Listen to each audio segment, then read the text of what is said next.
Yeah. Peace. What's good, family? Um, man, man, I just want to salute everybody, man. Tell everybody, hey, man, continue to be good, continue to show love, just continue to be, you know what I'm saying? Just continue to be good people, man. But I got this video that I wanna share again. It's about the brother Sharif Bey called The Gods of Gold, Ancient Secrets of Alchemy. And it has some history here in Arizona where I live at. Well, me and my wife live at right now, reside at. You know, so I want to share that again. I did this about a month ago, but I think it's a lot of our brothers out here that got a lot of good things to say, a lot of good things to say. And one thing I want to say is it doesn't matter if the brother is a Moorish brother, Islam, or whatever. When a brother has some good information, you have to, give in and look into it, because a lot of times we like to look at things and be like, oh man, well, he don't believe what I believe or something. Then you'll cut yourself out from getting good information, even thinking and believing like that. You know what I'm saying? And but before I get into that, I want to let y'all know this right here, this book Oaspi, the Oaspi, man, I encourage you to get this. I encourage you to get that. It's a lot of good knowledge in there. Um, some people be hating on it because of the author of the book, who he channeled it through automatic writing. It was a white dentist, and people don't like that. But hey, man, look, chew the meat, spit out the bones, chew the vegetables, and spit out the seeds. You feel me? But just gonna get into this. I'm gonna fall back and let's get it. You're gonna enjoy this. Let's get it.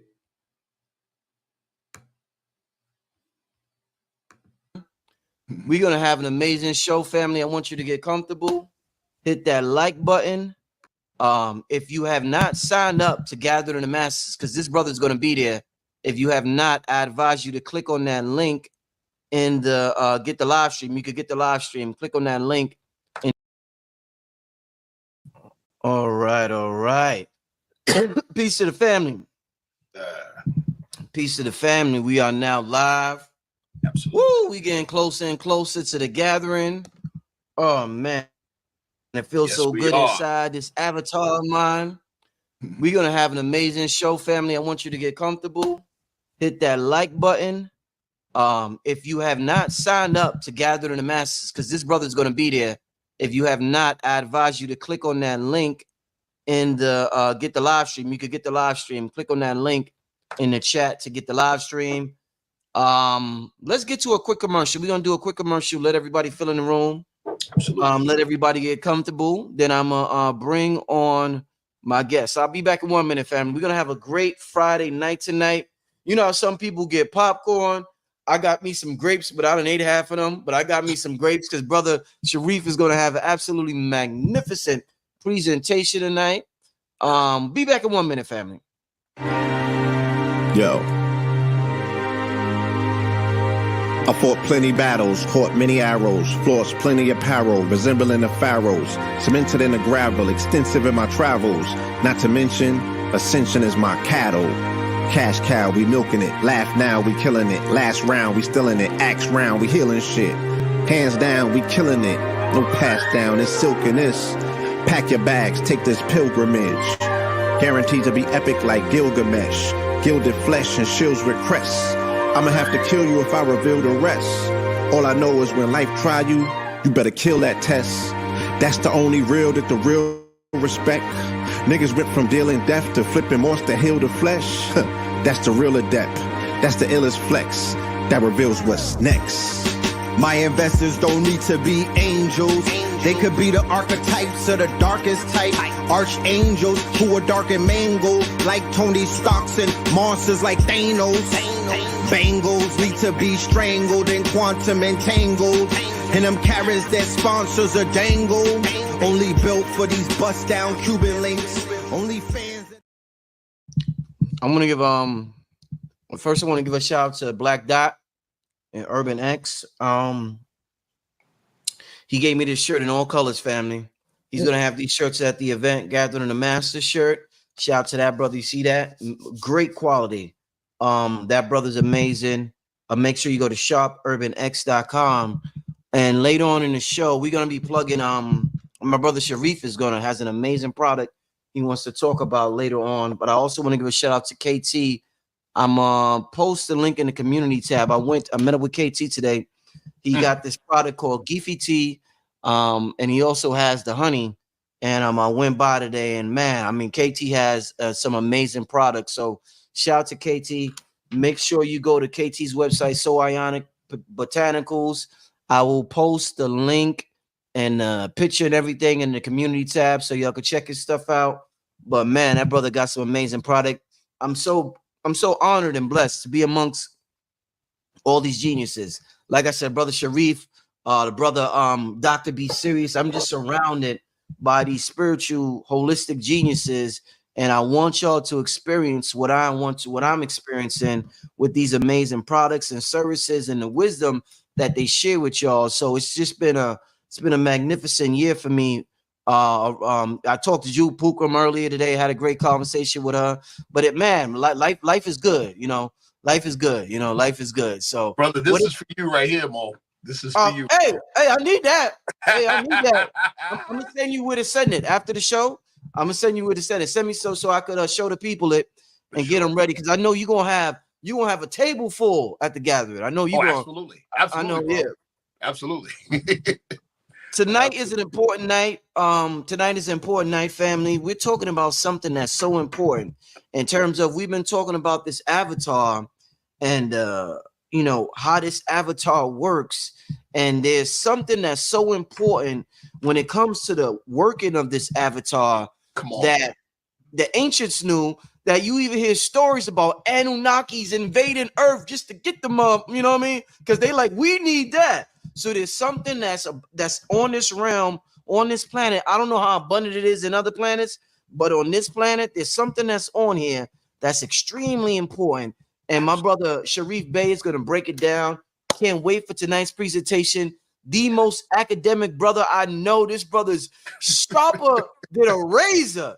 I mean, he ain't here to play. You could put him up with the best of the best, and he gonna hold his own. Sharif Bey, welcome back to the platform, my brother. Thank you so much, brother. Appreciate you. And once again, appreciate you, allowing me into your community, brother. You have built an amazing community. Yeah.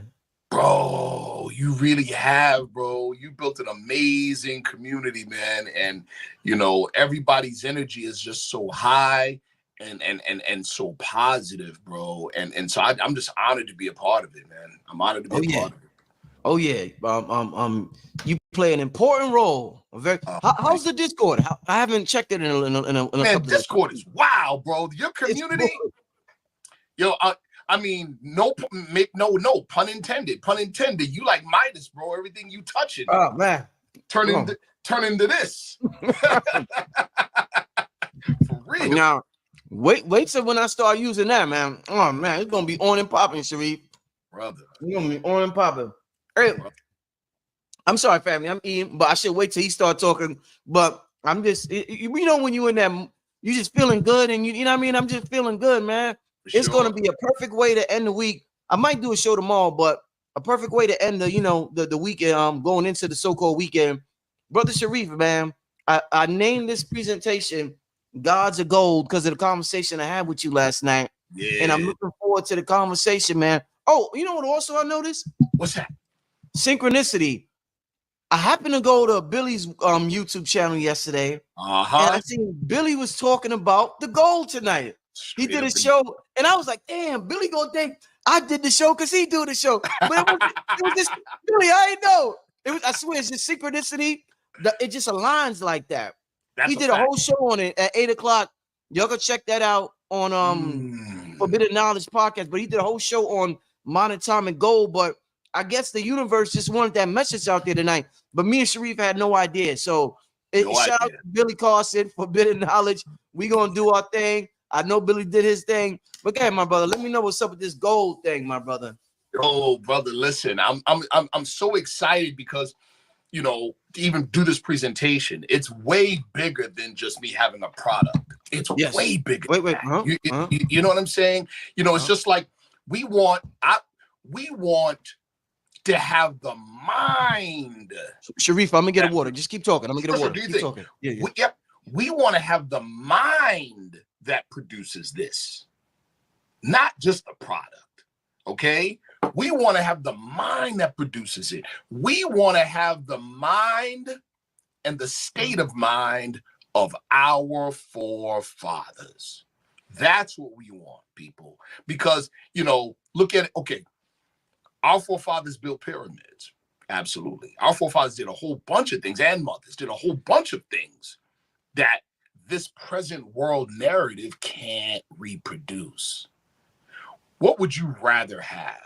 Would you rather have the thing that they can't reproduce, or the mind that created the thing that they can't reproduce?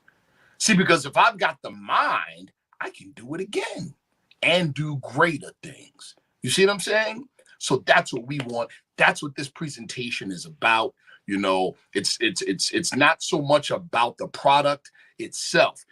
It's about the qualities, the history, the principles, and the properties of the product and the minds that produced it. You see what I'm saying? And I want to show, and I'm going to show how they're connected, how it's connected to our forefathers and us, because we are our forefathers without doubt or contradiction. That's what we are. Those of you that have pre-ordered, have pre-ordered the product, I will, and you'll be at Gathering of the Masters in a few weeks. I will see you there, inshallah. I will see you there with your product. I will see you there. And of course, I'm going to have more for others that have not pre-ordered, right? So this particular presentation, like I said, is I want to provide for us and share with us the mindset, the state of mind that produces the product. You know, when you were off of the camera, but I mentioned to the family, I'm like, look, what would you rather have? You know, there's certain things that our forefathers and mothers produced that this world narrative can't reproduce, right? What would we rather have, those things or the state of mind that produced those things? See, we'd rather have the state of mind because we could always do it again and we can improve on it and make it better. So we want the state of mind, people. That's facts. That's facts. That's what we want.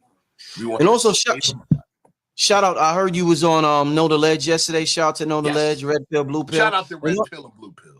And also shout out to Blue Pill, Dr. Blair, the others who were dealing with the monatomic gold and talking to us about it over the years. So shout out to Delbert. I first heard about it from Delbert Blair. So shout out to Dr. Delbert Blair, Blue Pill, Billy Carson, everybody else that has dealt with it.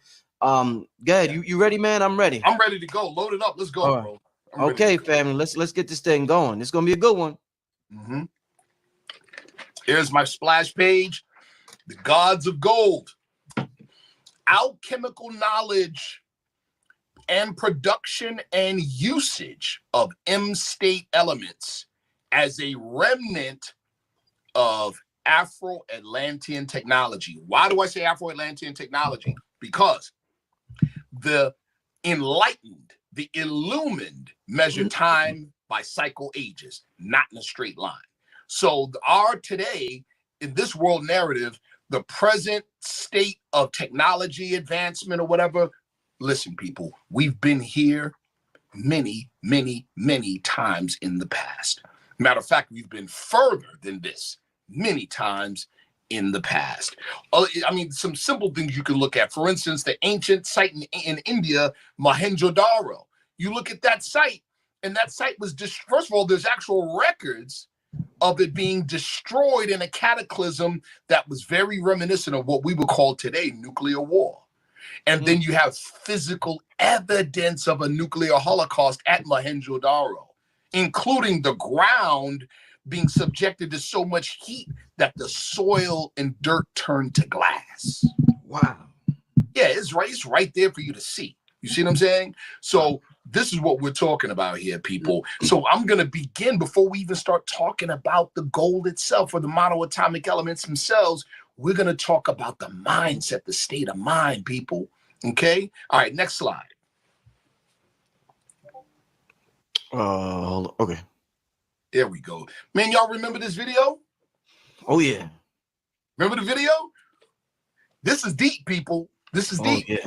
So in that video, right, you had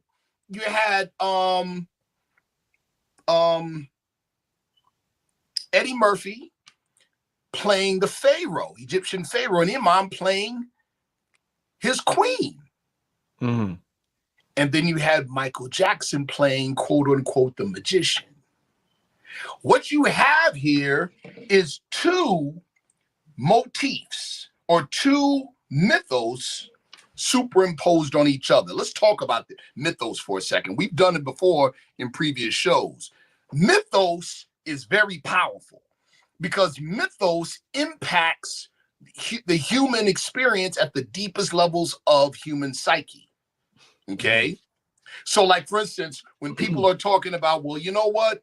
The Jesus story is fake because there were 16 world crucified saviors before Jesus, Actually, while that is true, the fact that there were 16 previous crucified world saviors demonstrates the validity and the authenticity of the historical Jesus, because the pattern is more important than the personality. You see, the pattern itself is the mythos.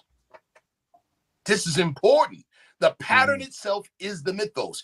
And mythos is a powerful way to transmit vital information across cultures and across vast amounts of time without losing the information. So let's talk about that video. Remember the time. First of all, even the title of the song, Michael Jackson was a genius. Whether he was doing it consciously or whether it was what we would call a post-hypnotic suggestion. Okay? Either way, he was communicating some things. You remember in the video, he's appearing and disappearing at will in like a spiral of gold. This is important. All right. So let's talk about, let's begin with the premise so we have the right state of mind. Okay, man is not the body. Man isn't even the soul. Man is clothed in soul. Okay, this is very important to understand the rest of this presentation. Soul, right? Soul is prenatal and postmortem. In other words, you as a soul see a single lifetime or incarnation as a single day. Let me give you an example. When we take off our clothes at night, we don't have a funeral and mourn, do we? No. Likewise, when we wake up in the morning, we don't have a celebration and smoke cigars either, do we? All right. So if you imagine your flesh as clothes and your incarnation, this particular incarnation, as a single day, then you are starting to glimpse what we would call eternal life. It's just a change of perspective. All right. That being said, now we have the science of epigenetics now. Epigenetics demonstrates that memory is also genetic, or genetics can store memory. What do we have there? Now we have Western science admitting, even though reluctantly, that memory is a soul function. It's a soul function. Memory is a soul function. And guess what, people? Mind never does forget. That is why biofeedback works. That's why hypnosis works. Because there's certain methods and techniques by which you can access the things that are stored deeper in your psyche that your regular conscious doesn't have access to. See? Mythos provides access to information from previous lifetimes, people. And soul exists on a higher dimension than our flesh. This is important, even for those that, that have an interest in what we call astral projection, astral travel. Here's the truth. Can you willfully and voluntarily travel outside of the body? Yes, but doing it from that perspective is dangerous. Here is the safer, scientific, more simpler way. Acknowledge the fact that your soul is already on the astral plane. All you have to do is transmit or transfer a portion of your waking conscious into your soul body or your energetic body. That is called astral projection from the scientific perspective, people. Understand? Mm-hmm. Time, this is the other thing I mentioned earlier, time is measured in cycles. It's measured in cycles, not straight lines. Time is measured in cycles. And this is how mythos impacts the psyche. Why? Because it happened before. See that? Mm-hmm. It happened before. Prophecy can be achieved. The skill and technique of prophecy can be achieved by perception of the patterns in cyclical time. See? Mm-hmm. Man's a living soul. And like I said, the soul plane is man. Now, that being said, the soul plane is man's native realm. What are we saying when we add all this up? Man as a living soul is an ultra-terrestrial. Mm-hmm. Our origin is off-world. And when I mean off-world, I don't mean just off-Earth. I mean off the plane of 3 dimensions. Wow. Now back to the video, remember the time. Yes. What we're looking I love how you started this, brother. I love how you started this. Yeah, the mythos of Solomon. What we're looking at is the mythos of Solomon and Queen Makeda, which is the Queen of Sheba. Mm. Okay, but it's superimposed over ancient Egyptian motif and strongly hints at the properties of monoatomic gold. Follow me.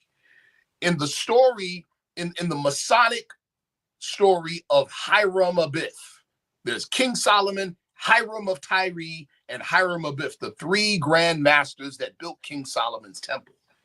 King Solomon represents the priesthood, people. King Solomon had the idea, but it was Hiram Abiff that had the craftsman's skill to put the idea on the ground. Now, there is another story that goes before. It's like a prelude to the story of Hiram Abiff being murdered. It's a prelude. And this story is preserved in certain secret orders. And it talks about Queen Makeda coming from Abyssinia, present-day Ethiopia, to visit King Solomon because she hears of his wisdom. And King Solomon is showing her around the grounds of the temple. And she's marveling over the craftsmanship, the skill in the craftsmanship. So now she wants to meet the craftsman responsible. King Solomon has an issue with that, but he reluctantly introduces her to the magician, the craftsman, get it? Mm-hmm. Hiram himself. And so, of course, then she develops an interest in Hiram. So now we know the later part of the story in the, in the Masonic legend where Hiram is caught out in the grounds of the temple during lunchtime when nobody else is around, and 3 ruffians accost him and then kill him. This prelude story gives the implication that King Solomon knew of the death plot and did nothing because of his envy and jealousy. Now, this is deep, people, because in the secret order, Queen of Sheba represents humanity, represents the people. Okay? Represents the people. All right? And King Solomon and Hiram Abiff, in this case, Eddie Murphy and Michael Jackson represent 2 polar opposites, right? That must come together at a future time. But in the ancient time, they represented a creative tension. Which way would the people gravitate? Would they gravitate towards the priesthood, or would they gravitate towards the scientist and the craftsman? You see what I'm saying? This is a powerful thing. And so this was actually shown in a symbolic way in the video. And again, the title of the song, Remember the Time. Remember Remembrance is a soul function, people. We have to begin to see ourselves as higher than our flesh. This is super important.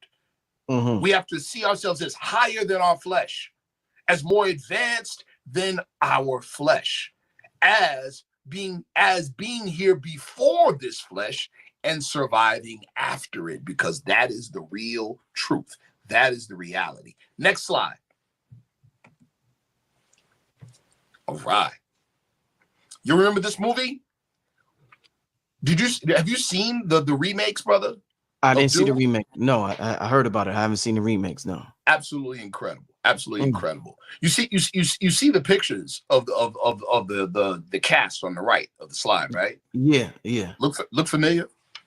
Oh yeah. To something that we're watching on Netflix now? Yeah. The Supercell. Supercell. The eyes, yeah. Supercell, right. Okay. In the Dune series, those people with the eyes that are blue like this are because they are exposed to a particular exotic substance that only exists on their planet. Only exists on their planet. And in the movie series, it's called spice. And this spice, they say, is the most valuable substance in the universe. It does two major things.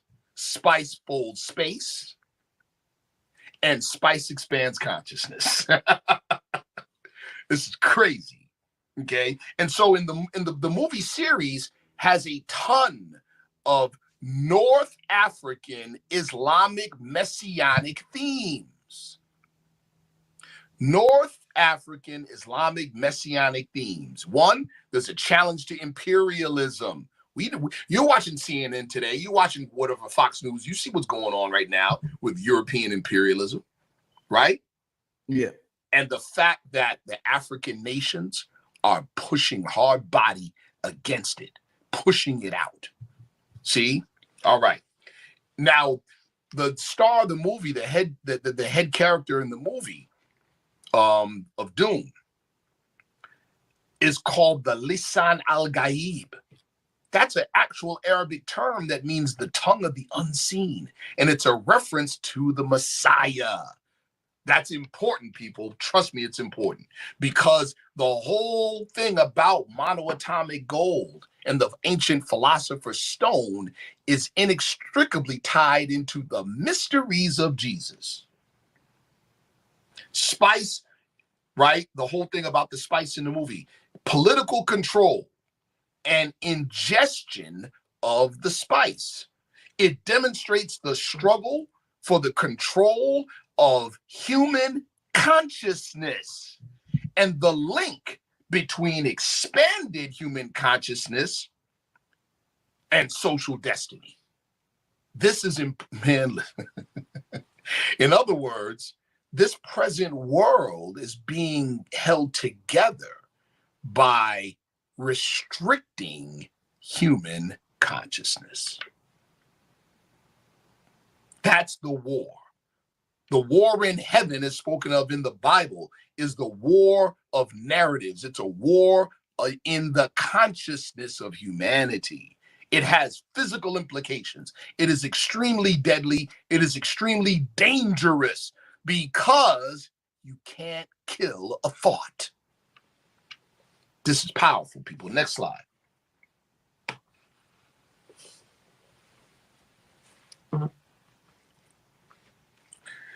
David Hudson. Write this guy's name down and do your research. So I'm skipping ahead a little bit. David Hudson is a cotton farmer in Arizona. David Hudson, it's Arizona. Farm in Arizona, yeah, right. It's that soil is sun-baked. It's not doing so well. So what he did is that he was experimenting with highly caustic chemicals to break down the soil in an attempt to improve its productivity. So when he was spraying these chemicals on the soil to try to break it down, and it was subjected to the sun, the heat of the sun in Arizona, it was subjected to the sun, he was noticing, and his workers were noticing, these big bright flashes of light coming off the ground. He's like, yo, what's going on? So he started doing experiments and analyzing the soil. And he kept coming up with, you know, they would you know, do these high arc electrical arc firings to break the soil down to analyze its properties. And they kept coming up with aluminum, tin, and, you know, things like that. And they're like, but it wasn't behaving like aluminum. So he's like, I don't get it. And then he contacted, or this other laboratory in Russia contacted him and said, listen, you're burning only at 10, 15 seconds. You got to burn longer. You got to burn up to around 300 seconds. So when he did that, when he subjected the soil to a longer firing, it would first register nothing, and then it would register aluminum and tin and some of these other metals. Then it would register nothing. Then all of a sudden, it started to register gold and the platinum group elements.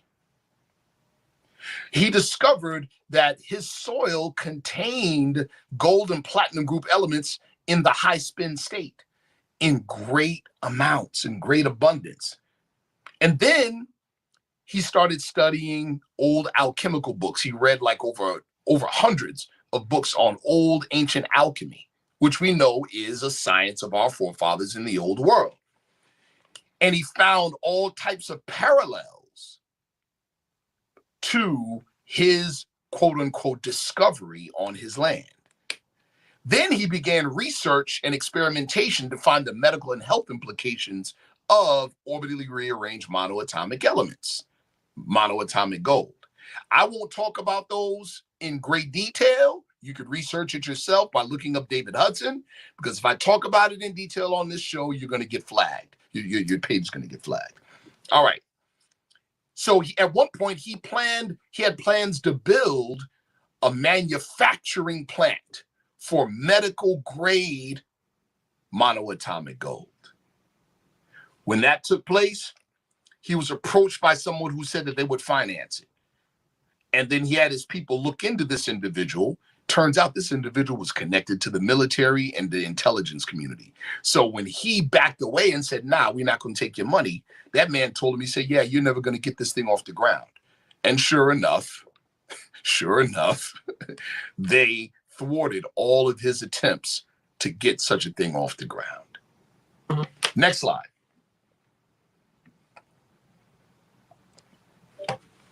All right. What is it? You all are familiar with the book Coming Forth by Day. In the European world, they call it the Book of the Dead, the Egyptian Book of the Dead. Well, in that book, and also in the Papyrus of Ani, there's a passage that speaks to the production of monoatomic gold. That passage says, I'm quoting it, it's on the slide, I am purified of all imperfections. What is it? I ascend like the golden hawk of Horus. What is it? I pass by the immortals without dying. What is it? I come before my Father in heaven. What is it? You all know that the Aramaic word for what is it is manna or shamana. The very thing that the biblical text says that Moses fed the Hebrews at one point. But also in the book of Exodus, Moses told those same Hebrews, you have not kept the covenant, and so the manna is being taken from you, but it will come back in the end times when we will be a nation of high priests. Next slide. Okay. Come on, brother. 1902, Sir Flinders Petrie's expedition to Serabit el-Kadim, the ancient Mount Horeb. I covered this before on the show, brother. He discovered an Egyptian temple. This is the mount, mind you, this is the same mount that Moses was on in the Bible. He met the God of the burning bush, or El Shaddai. He discovers an Egyptian temple dedicated to the goddess Hathor that was established during the Middle Kingdom from 1971 BC to 1926 BC. He finds numerous hieroglyphics references to Shamana, also called the stone, or also called the bread. Stone as in philosopher's stone, right? Found huge vats of what he thought was a fine white ash This was not ash. It was later determined to be monoatomic gold. This powdered gold was and is the physical philosopher's stone. This particular temple was a manufacturing plant for this powdered gold.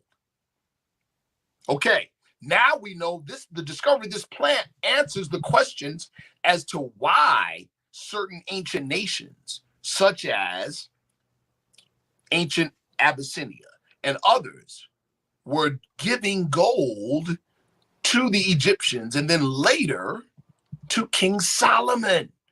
Why were they doing it? Right? The classic accepted response or answer explanation was that, oh, well, they were paying tribute. No, they weren't.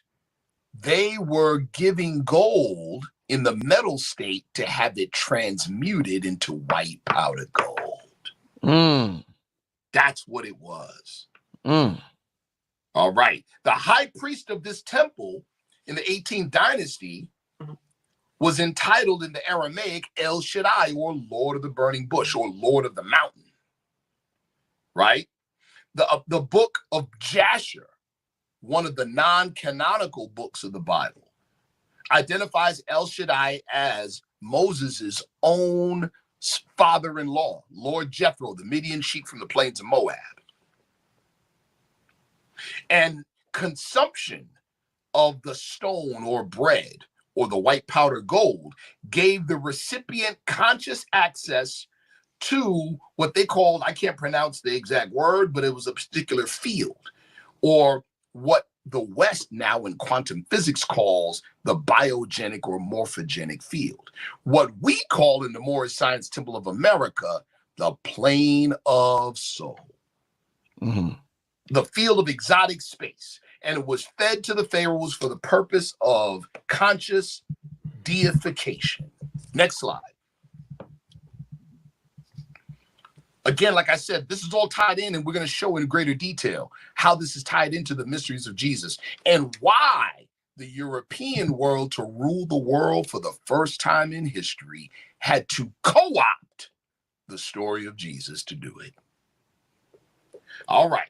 Esau, Jacob's firstborn, I'm sorry, not Jacob's firstborn, Isaac's firstborn, entitled to the birthright, but gave up his birthright for a bowl of soup. In other words, he gave up his birthright to gratify his lower self. He lost it, right? And then he was the father of a man named Igroth, and Igroth was the mother of Queen Tai. Queen Tai in Egypt was the junior wife of Amenhotep III. Amenhotep III was the father of Akhenaten. Akhenaten was the Moses, people. Shout out to brother Billy Carson. Billy Carson just said that recently as well. Akhenaten's second wife, Miriam or Merikeba, was from whom the Egyptian royal line evolved into the royal house of David, or the Davidic dynasty.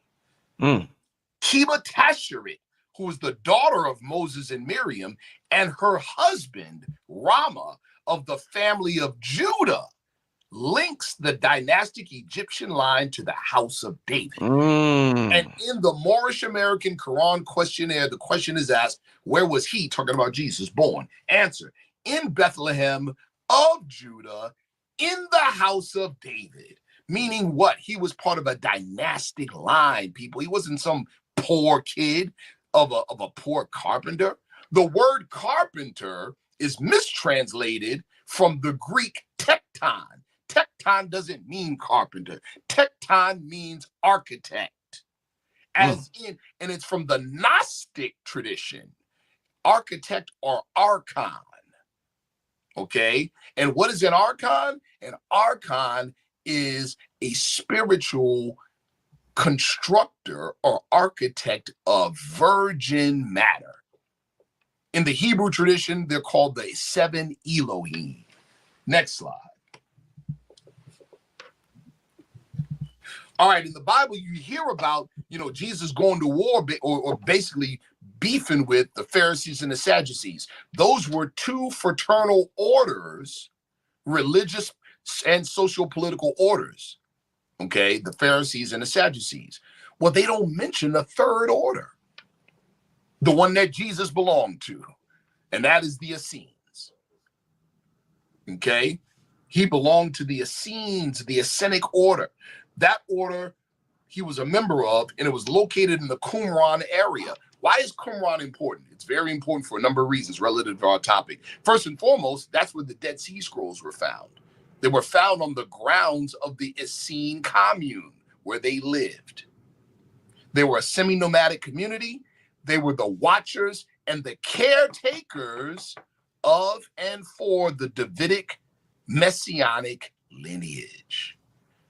They are and were the repository of the ancient and esoteric truths and spiritual technology of pre-Adamite era of time. That's the Afro-Atlantean era. So we all know from Solon, and also too from the pre-Solon in Egypt, and from Plato, that ancient Egypt was considered an Atlantean colony, a survivor of the Atlantean destruction. All right. So also the Essenes were an outer order and access point to what we call the Silent Brotherhood. All right. And it afforded Jesus access to other outer orders in India and Egypt, etc. Are we familiar with the fact that Jesus, the historical Jesus's uncle, Joseph of Arimathea, was a very, very rich man who had ships, had a fleet of ships? That's a fact. So Jesus had access, people. The Davidic dynasty house merged. Now, this is very important. The Davidic dynastic house merged with a faction of the Hasmonean dynastic line via the marriage at Cana. Who got married in Cana? Does anyone know? Jesus married a leading member of the Hasmonean dynastic line. She was from a city or town called.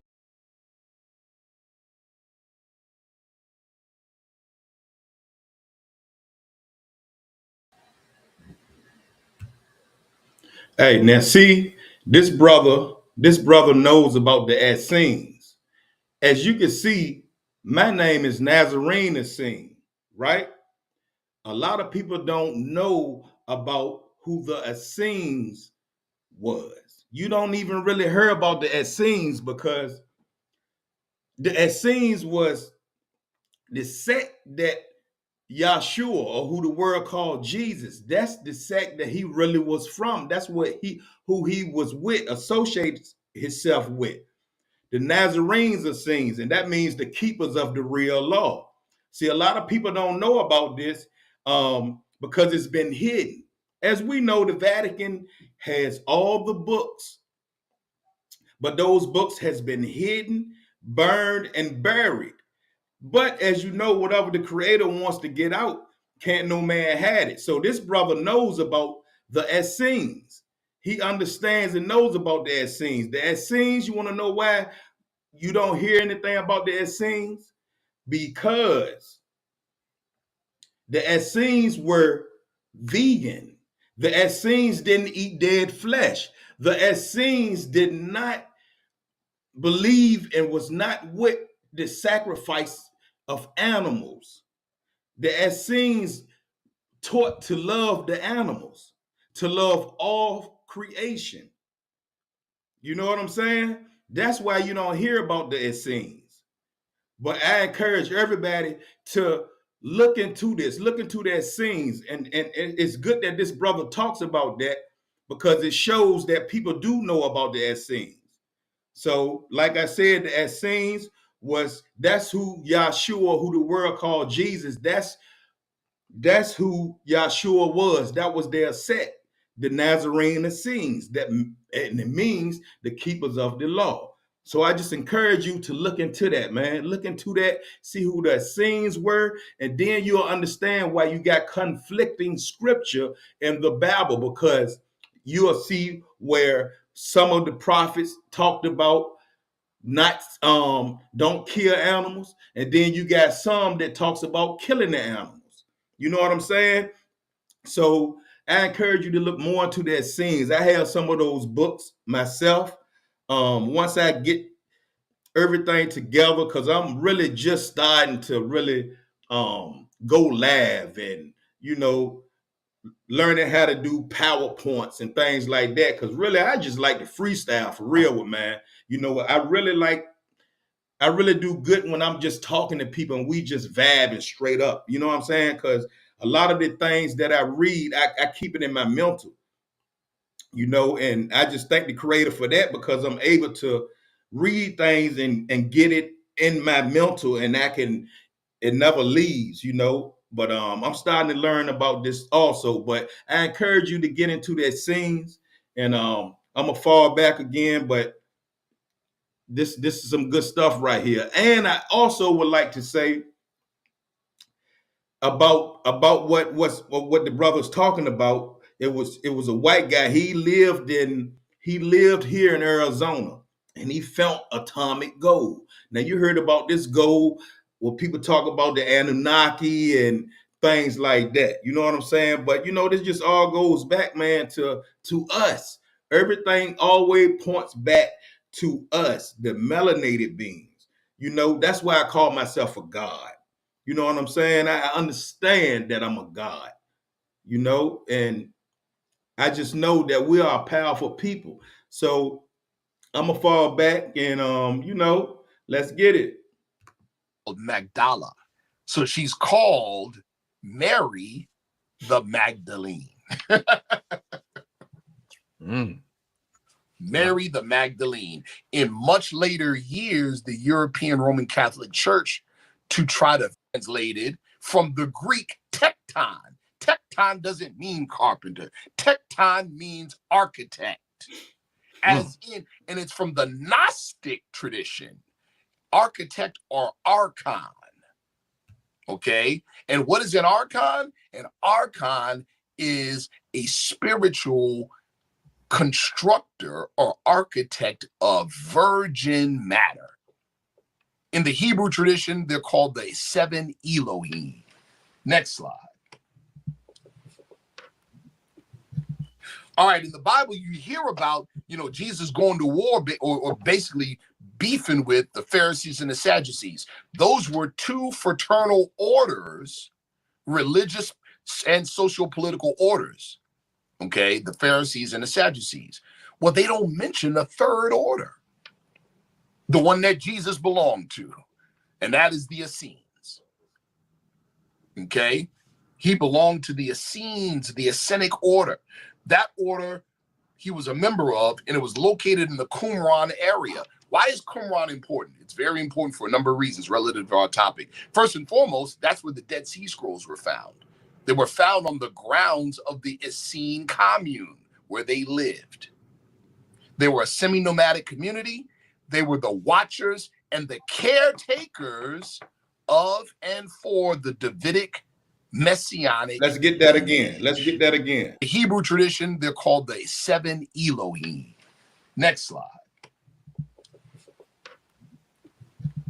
All right, in the Bible, you hear about, Jesus going to war or basically beefing with the Pharisees and the Sadducees.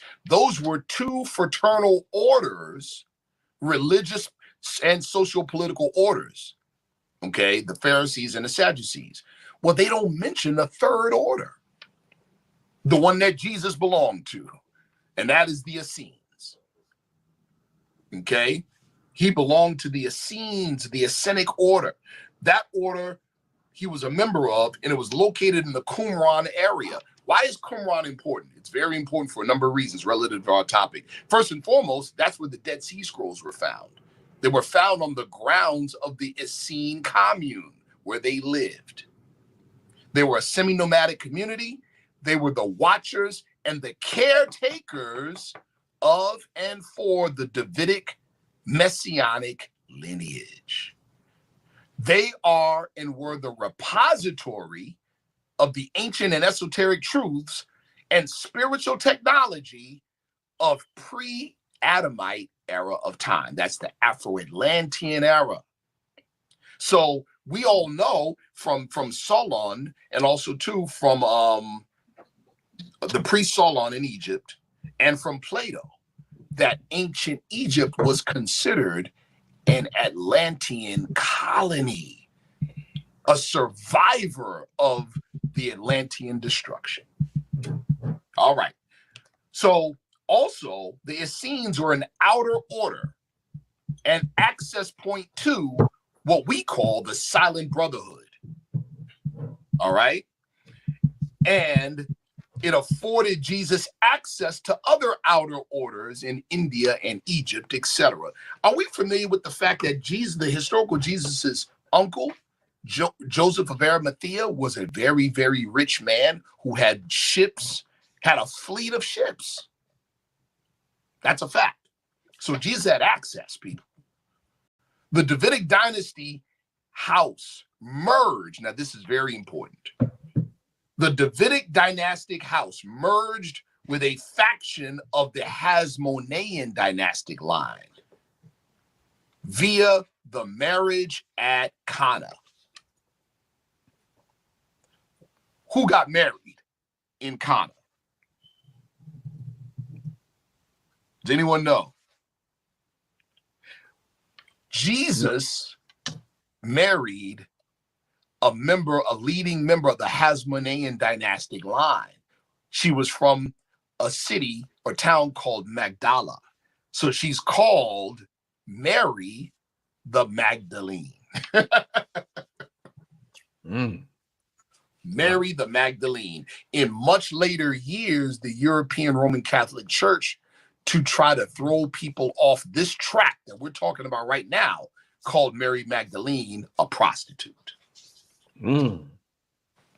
Okay. Yeah. This is important. The survivors of what history calls the Desposini, in other words, the offspring of Jesus. The survivors of the Desposini, including Mary the Magdalene, migrated into Northwest Africa, present-day Mauritania, and extended their influence into Spain, giving rise to the Gnostic currents there. Waves of Egyptian migrations over millennia into Northwest Africa transmitted the ancient Afro-Atlantean spiritual technology there. Remember, we said ancient Egypt was an old Afro-Atlantean colony. All right? And this technology was taught in the Moorish universities such as Cordova and Seville from the 8th century all the way to the end of the 15th century, people. This is known world history. Our forefathers and mothers taught this science openly for nearly 800 years. The expulsion, and this is another key point, the expulsion of the Moors from Spain coincides with the beginnings of the African transatlantic slave trade. This is actual fact. This is part of hidden history. They don't want us to know how we're connected to world history. They want us to believe we were just some savages running around with bones in our noses and spears, and they just happened to snatch us up and civilize us by way of slavery. That is the current narrative. That narrative is a lie. George G.M. James, in his book Stolen Legacy, said the Moors are the custodians of the ancient Egyptian mysteries. In other words, that includes the science of white powder gold, its use and properties, and makeup. We inherited that. Next slide. Real quick, Yes, brother sir. Sharif, because I know you are you're the Moorish Science Temple. What are you, the Moorish Science Temple? What now? I'm the National Press Secretary for the Moorish Science Temple of America Incorporated. Yes, sir. Right. So in your slide, you just mentioned the beginning of the African transatlantic slave trade. I don't go too deep into the Moorish thing, Right. but don't the Moors deny the transatlantic slave trade? No, sir, Don't they? absolutely No. not. Absolutely Then, not. Now, I'm glad you brought that up. Let's clear some things up, right? yeah. There's a lot of cleanup that the Moorish Science Temple of America and the Moorish movement proper has to do with a lot of things that now are being passed on as Moorish history. Okay? We do not deny the African transatlantic slave trade. We do not do that. Okay? What we do deny is the narrative that it's given. So what ends up happening with people is just a tendency of humanity, of human frailty, is that we always tend to throw the baby out with the bathwater when we see something wrong. Okay. Yes, you get it? So we'll say, oh, well, I don't believe in religion, right? No, what we're really saying, if we're to be accurate, is we don't believe in what we were told by our former slave master is religion. Got you. You see what I'm saying? Yes, yes. Okay. So we end up throwing the baby out with the bathwater instead of recognizing the fact that we were never taught true religion to begin with. All right. So here we go. Proper narrative on the African transatlantic slave trade. Everyone look up. Don't take my word for it. You all know, I strive to give everybody receipts. Look up Pope Eugene IV. The year was 1442. The papal bull or order that he gave is called Illus Qui. That's ILLUSQUI. This papal bull authorized the Portuguese Military Order of Christ to begin raids on the west coast of Africa. And they called it a new crusade against the Moors. So the whole African transatlantic slave trade began as warfare, people, not as commerce. And it is this piece of history that reconnects us here to our ancient history directly, and not in a general sense. It's direct. It's direct. The African transatlantic slave trade, you hear some people say, well, the Moors helped the Europeans with the slave trade. That's not true. That did not happen. The slave trade was targeting the Moorish Empire. Dr. Ben himself, Dr. Yosef Ben Yakinen, says himself in a number of his books that the first so-called African slaves in the Americas came from Spain, not the African continent. Interesting. See? They came from Spain, people. Again, that's our connection. See? That's what's being reconnected. That is how it's these pieces of hidden information, of secret history, that reconnect us directly to our past. Yes, we are connected to the ancient Egyptians, but according to G.M. James, it was by way of our Moorish ancestry. See? We are connected to Egypt, but that's how we're connected to Egypt, because we inherited ancient Egyptian technology. Okay? The whole production of monoatomic gold reached Europe and Europeans by way of us. That's how it reached it. That's how it fell into the hands of the secret societies and the secret alchemical orders, because they are the recipients and the custodians of our old world science. Next slide. What are monoatomic elements? Now let's talk. I want the audience to know what this thing is really about and what it is. And just because we're talking quantum physics and physics terminology doesn't mean that we can't understand it. I'm going to explain it to where we all can get it. What are monoatomic elements? They are alchemically transformed non-metal elements. So yes, it is pure gold, but so pure that it's not even a metal anymore. This is very important. I've had a number of people ask me, okay, well, what about colloidal silver? Okay, that's something different. What about colloidal gold? That's something different. Colloids are small particles of the metal itself. Okay? Monoatomic elements are not metal anymore.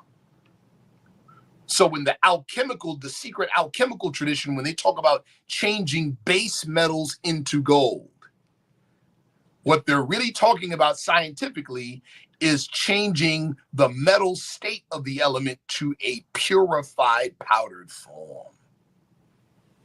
That's what I'm literally exposing secret alchemical knowledge by talking about this. Mm-hmm.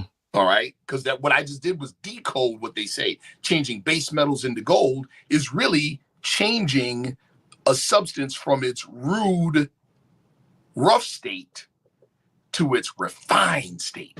The white powder gold is refined to where it's no longer even a metal. All right.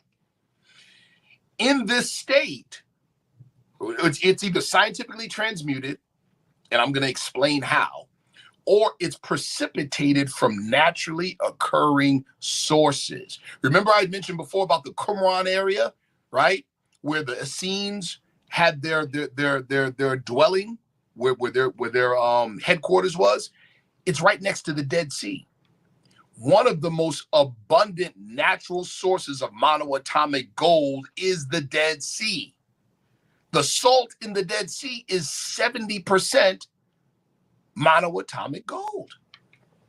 To this day, this is one of the most popular places to precipitate, or one of the most popular sources to precipitate your own monoatomic gold. Okay. Hey, Go ahead. brother Sharif. Yep. The cocaine mummies, when they finding the mummies with all this cocaine, Yes, sir. is that really cocaine, or is that this white monatomic substance that you're talking about? Oh, no. That was cocaine, but That was cocaine. but it's now follow me. That was cocaine. Mm-hmm. But how does it relate to this topic? I want to show you how it relates to this topic. The fact that they found cocaine in the hair follicles of mummies that were thousands of years old, and the only place on the planet you can get that is in Central and South America. Mm-hmm. It totally destroys the white supremacist ideal of isolationism. Mm-hmm. It destroys it. It shows that for at least 10,000 years, there was cross-cultural interaction on both sides of the Atlantic. Yeah. Guess what another huge natural source of monoatomic gold is, or where it's found? It's found in Moab, Utah. The Great Salt Lake in Utah, which is close to what, people? It's close to the Grand Canyon. The Grand Canyon, we already know, there's parts of it that would be considered the Egypt of the West. All right, which is why certain areas of it are closed off and highly monitored and protected, and you can't even go there. Which is why, some of you already know this, in the late 1800s or the mid 1800s, the Smithsonian Institute hired G.E. Kincaid to go survey the area. And he surveys the area with his partners and then says, oh yeah, we found this and we found that. We found Egyptian mummies, and we found Egyptian hieroglyphs, and we found Egyptian statues, and we found, okay, there you go. All right. So back on the slide. The monoatomic elements possess what we call exotic matter properties. What is an exotic matter? What is exotic matter? According to, there's a couple scientists that say this, but this one particular scientist, Hal Puthoff. Hal Puthoff, right, describes exotic matter as matter that exists in multiple dimensions simultaneously, people. Simultaneously. And because it exists in multiple dimensions simultaneously, it has the ability to manipulate space-time. All right, let's go. It functions as a gateway separating dimensions. The scientific term, you can look it up, is called a Compton radius vortex. That's the quantum physics terminology for what I just mentioned. Also, too, exotic matter is a room temperature superconductor. Basically, free energy or access to what we would call 0 point, or what they also call over unity.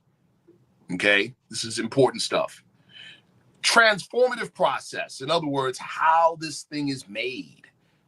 Metal is first, like let's take a sample of gold, it's first subject to firing by a high energy electric arc for at least 300 seconds. The nucleus, what happens with this high energy state, the nucleus of the gold atoms elongate to form what they call dumbbell atoms. Please, people, take a screenshot of the slide and then look up some of this stuff yourself to verify what I'm saying. The dumbbell atoms, right? Then the nucleus then flexes under the high energy state. The nucleus flexes and it brings the electrons within proximity of each end of the nucleus, right? And this is called the high spin state. And then the electrons join to form what's called a Cooper pairing. That's another term you need to understand and look up. They form Cooper pairings. Now, for an element like gold to form a monoatomic state, it has to be an even number of electrons. If it's an odd number, then it forms what we call a fermion. All right, the Cooper pairings then form when in other words, when those electrons match up with each other, they form the Cooper pairings. That now forms what we call a Bose-Einstein condensate. That's another thing you need to look up if you want to understand what monoatomic gold is and its properties. The Bose-Einstein condensate forms what's called a Compton radius vortex. That's another term you need to know. What is a Compton radius vortex? It's literally a miniature wormhole. What's a wormhole, people? A wormhole is a two-way miniature black hole. That's what it is. Meaning a doorway from one reality to another reality. That's what it is. And the Bose-Einstein condensate generates what we call a Meissner field. So you need to familiarize yourself with these terms: Meissner field, Cooper pairing, Bose-Einstein condensate, and Compton radius vortex. Familiarize yourself with those terms, people. Next slide. All right. This is a Meissner field, or this, what we're talking about now is what a Meissner field is, the properties and the qualities of a Meissner field. Anything within a Meissner field is quantum entangled with any other thing within any other Meissner field anywhere in the universe. In quantum physics, this is called the quantum coherent state. Einstein called it spooky action at a distance. In other words, go ahead. What were you going to say, bro? Oh, okay. Spooky action at a distance, meaning if something is quantum entangled, let's say I'm quantum entangled with Brother Rich right now. We're in two different physical locations. That means anything I do or say or think right now, Brother Rich immediately knows. Immediately. No barrier, no time or distance barrier will exist. Okay? A Meissner field repels a magnetic field. A Meissner field generates room temperature superconductivity. A Meissner field straddles dimensions. As a matter of fact, experiments have shown that monoatomic gold, 4/9 of its weight is no longer in 3 dimensions. Which is one of the reasons why when we produce it, we suspend it in water. It's one of the reasons. All right. It facilitates physical scaffolding for consciousness. In other words, it becomes the means by which consciousness is transduced from the higher dimensions down to 3 dimensions by way of our brain and connective tissue. So it's physical scaffolding for consciousness and biologic information communication. In other words, it is how DNA gets the information to repair itself. It's identical in properties. Now, this is one, some of the people that are involved in esoteric and the occult orders are going to really like. It's identical in properties to what we call the magical circle of conjuration in old world ritual magic. In old world ritual magic, the magical circle is called the field of operations. And within the field of operations, all points in time and space are connected. Next slide. All right, we talked about how monoatomic gold or monoatomic elements, right, facilitate transduction of human consciousness from the higher planes into 3 dimensions. So there's a high concentration of monoatomic elements in brain tissue and human connective tissue. This is deep. Let me say that again, people. Your body already has a network of monoatomic elements in it. If it didn't, you'd be dead. All right. Monoatomic elements facilitate the link between the plane of manifest or the 3-dimensional plane and the higher planes.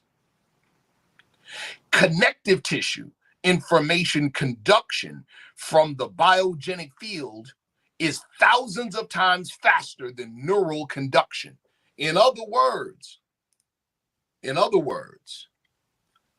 the information that comes into our bodies by way of the monoatomic elements outstrips the neural speed by thousands of times. It's thousands of times faster. All right. And it's in a gel-sol binary state in our connective tissue. What do we mean by gel-sol binary state?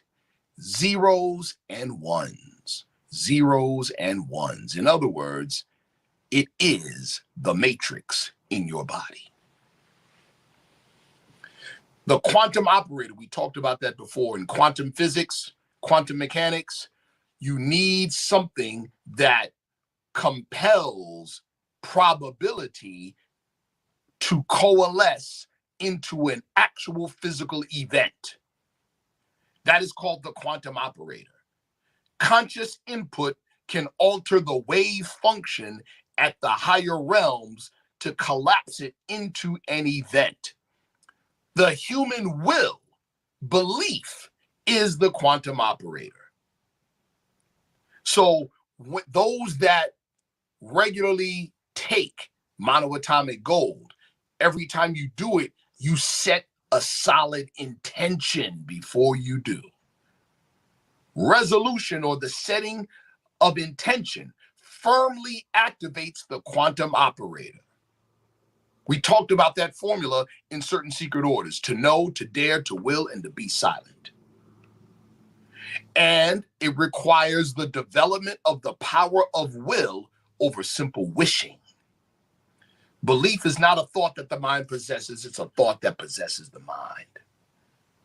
And ancient technology that would enable this in an accelerated fashion, trance states, ecstatic states of mind brought on by music, song, dance, etc. This is all spiritual technology. Next slide. We've gone over this before. If you don't have this book in your library, you absolutely need to have this book in your library. Cutting edge scientific descriptions of the plane of soul and the 7 ether planes. I was asked the question before. A couple people had asked me. They're like, Brother Sharif, how can you know all of these things, but you belong to a religious organization? My answer is, my religious doctrine speaks to all of this stuff. and it directs my consciousness to further research in these directions. I have to say that it was my religious organization that sent me in the directions that I went for this research. So in the title of this of this slide, I'm using the terminology used in my religious organization, which is the Moorish Science Symbol of America Incorporated, right? So that we talk about the plane of soul, which is of a higher dimension of the 3D plane, and that there are 7 planes, 7 ether planes. Well, guess what? These 3 quantum physicists demonstrate solid scientific evidence that supports the plane of soul and the 7 ether planes. David Bohm came up with what's called the implicate order. The implicate order is a higher energy design order for everything in 3 dimensions. In other words, your physical body gets its instructions on proper function and order of function from a double of your body on the higher planes. We call that double, right? In the Arabic, it's called Al-Qarin. We call it in the Moorish Science Symbol of America, the body beautiful on the plane of soul. Rupert Sheldrake called it the morphogenic field. It's the same as the implicate order, but for living things. And our sister in China, Mei Wanho, called it the biogenic field, or superconductivity in living systems. It's how consciousness is sourced from higher dimensions and placed into the 3D biological realm. Next slide. All right. So in the Arabic, in the Quran, it says Rabbil Alamin is describing a function of God, the Lord of all the plane of manifest, right? Or I'm sorry, not Rabbil Alamin, my mistake, Maliki Yawmiddin. I have to correct my slide. Maliki Yawmiddin, Lord of all the plane of manifest, Lord of all the worlds. Well, in the secret orders, that and implied in the Quran, that is also the legacy and destiny of humanity, to be Lord of all the planes of manifest. In other words, all 7 planes, which means we have to have a presence on all 7 planes. So in the Moorish Science Temple of America, we describe those planes: protoplast, earth, plant, beast, man, angel, cherubim. Guess who gives a very, very, very similar description? David Bohm, when he describes his implicate order. In other words, these ether planes are planes of their levels of consciousness. There is a mineral level of consciousness. If not, how would crystals like quartz know how to form themselves into 6-sided shapes? There is a mineral level of consciousness, people, a plant level of consciousness, animal level of consciousness, human level of consciousness, and higher levels of consciousness, people. It is how a cell in your body knows just to be a cell and not trying to be tissue.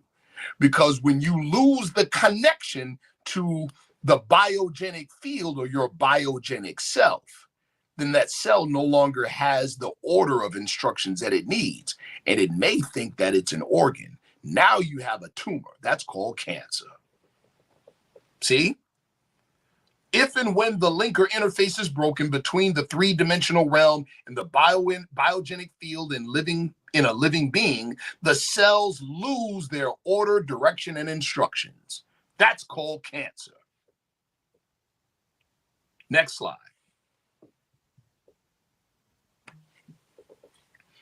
Paradigm shifting, people. Again, I want to reorient our thinking. Reorient our thinking. We want to have the state of mind of our forefathers. Here it is. Material things in the universe are not nouns, they are verbs. In other words, matter, as quantum mechanics now tell us, matter is just another form of energy. It's just vibrating not so fast. Let me say it again. Matter, your physical body, is just another form of energy. It's just sluggish. Okay? All manifestations or physical things are processes. Your physical flesh is a process. That's easily proven. In the next 7 years, the cells that are in your body today will not be the same cells. Every cell in your body will be replaced. You yourself are a process. All physical things are energy events. All things, including physical things, are in motion because they're energy. Matter is simply slow energy. It's always in motion. The ethers are energies of a faster than light domain. Okay? Shape and architecture, geometry, are the lenses for the energy. And human consciousness and human will is the quantum operator. This is super, super, super, super important, people. Some of the stuff we've already gone over, so I'm going to skip because I got to get to some really good stuff. Next slide. That's some important stuff. I hope y'all taking notes. That material things in the universe are verbs, not nouns. I remember when I first started to explore that concept was with the book God is a Verb.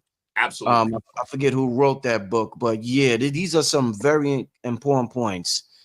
We have to have the state of mind of our forefathers, and what we're sharing is that state of mind. Yeah. Right?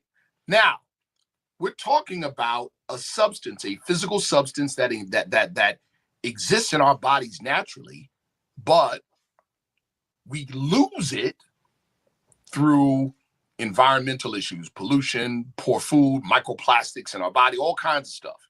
We start to lose it. So we have to replenish it. But let's take it in a larger sense, people. Remember, so again, it's not just the substance, monoatomic gold, it's the process of its function in our people. Okay? Don't look at it as the gold and then just me. No, the gold, the monoatomic gold, is a part of your complete process. So now we're going to take it even bigger, even bigger. In the Moorish Science Symbol of America, one of the most contested teachings in the Moorish Science Symbol of America is this: what is meant by the word black? Answer: black, according to science, means death. This is one of the most misunderstood teachings in the Moorish Science Symbol of America. Well, what's science? Well, in the earthly sense, in the mundane sense, black according to science means death. The science is sociology. In other words, people come from places, and one of the places they don't come from is a crayon box.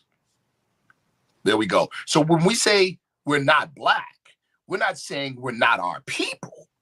When we say we're not black, we're saying that we are our people. It's just that colors are the improper way to identify nations of people. That's all we're saying. Now, but in a deeper level, follow me. The science where black means death is alchemy, people. What we're dealing with right now. Alchemy. So let's go. Let's talk about it. In the secret science of alchemy, death, the word death, is synonymous with disintegration. Disintegration is defined as the fermentation of elements into a state of dissolution. The alchemical term for dissolution or putrefaction is, guess what? Nigredo. Woo. And it occurs via an extreme heating of the material to be transformed within a containment or flask. In the spiritual death of the ego, The physical body is the flask. The fire that tries it is the true will, developed and inflamed by what? Suffering, persecution, sacrifice.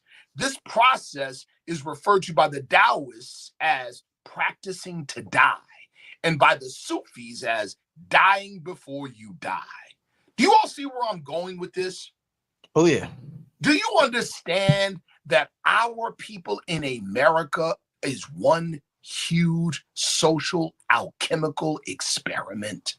And that we have already gone through the first stage of the alchemy? Let's go. Cornelius Agrippa, in his book, De Occulta Philosophia Liberi Tres, in other words, the third book on occult philosophy. This is what he said. He was a medieval alchemist. This is what he says. Negredo, or blackness, in the alchemical sense means decomposition. By the presentation, or I'm sorry, by the penetration of the external fire, in other words, the persecution, the suffering, the inner fire is activated and the matter starts to putrefy. The body is reduced to its primal matter from which it originally arose. This process is also called cooking. The black earth is closed up in a vessel or flask and heated. Woof. Doesn't that describe what we've gone through for the past 500 years, people? Yeah, man. All right. Dom Pernetti, in his Dictionary Mytho-Hermetique in 1758, said this: putrefaction, in other words, negredo or blackness, is so effective that it destroys the old nature and form of the rotting bodies. It transmutes them into a new state of being to give them a totally new fruit. Everything that has life dies. Everything that is dead putrefies and finds a new life. In the Morris Science Temple of America, we have a saying. Yeah, we say black according to science means death, but we also say this: death is not an enemy to man, but a friend. Woo! And guess what else we say? We say that there's a holy ministry in death, that life springs forth from death. That's exactly what Dom Pernetti just said right here. Next slide. Hey, real quick, before we go to the next slide, Brother Sharif, it almost seems like with you saying that, and I've heard Bobby Hemmett teach on something similar with the alchemical process that happened to us in America. It almost seems like, despite the looking at it from an intellectual government standpoint, it almost seems like it was the cosmic destiny of the people in America to be called black people, because we are the alchemical people, and black and alchemical is interchangeable. So it almost seems like that was our cosmic destiny. Thank you. In other words, this is the question that a lot of us don't want to ask ourselves. Why did